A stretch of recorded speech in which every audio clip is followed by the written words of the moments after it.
Ramadan tiba, Ramadan tiba, Ramadan tiba. Marhaban. Bismillahirrahmanirrahim. Assalamualaikum warahmatullahi wabarakatuh. Bulan suci Ramadan kembali tiba. Alhamdulillah, kesempatan datang kembali. Kali ini sebagai momen yang tepat untuk mencucikan diri dari segala dosa.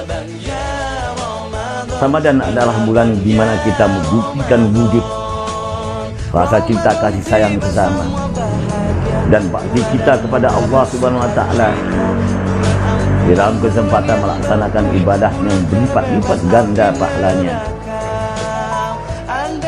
Saya Bukhari, Wakil Bupati Aceh Tenggara, beserta keluarga besar dan jajaran pemerintah Kabupaten Aceh Tenggara, mengucapkan selamat menunaikan ibadah puasa Ramadan 1443 Hijrah 2022 Masehi.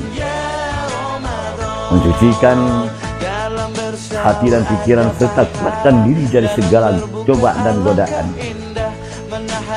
Semoga kita yang menjadikan Ramadan sebagai berkah akan memperoleh anugerah. Marhaban ya Ramadan.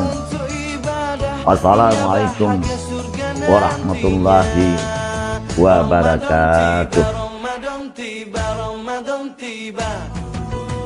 Ramadan tiba, Ramadan tiba, Ramadan tiba. Dan semoga setiap jiwa diberikan